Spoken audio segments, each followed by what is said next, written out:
আগে আশেপাশে দেখি লোকজন আছে কিনা। না, কোনো লোকজন নাই। আমি সাজাবো তোমারে আমার মনের মতো করে, আসো যদি সাথী হয়ে আমারই ঘরে। আমি সাজাবো তোমারে আমার মনের মতো করে, আসো যদি সাথী হয়ে আমারই ঘরে।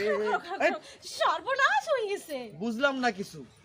তোমরা আমি কইছি না আমি সহজে গান গাই না, আর যখন গান গাওয়া একবার শুরু করি আমার গানের মধ্যে যদি কেউ ডিস্টার্ব দেয় আমার মেজাজটা কিন্তু গরম হয়ে যায়। কি করবে তাড়াতাড়ি কও। আরে আমার শখের মুরগিটা ছুটে গেছে। হায় আল্লাহ, এটা তো বিশাল সর্বনাশ। তুমি দাঁড়াই আছো কেন? দৌড় দাও, মুরগিটারে তো খুঁজতে হইব। আমি কই খুঁজুম তোমাকে গেরাবেন, আমি কি কিছু চিনি? আরে তোমার কোনো কিছু চেনার দরকার নাই, তুমি আমার পিছনে পিছনে চলো। আসো আসো আসো, এসব নাও। চলো চলো চলো চলো।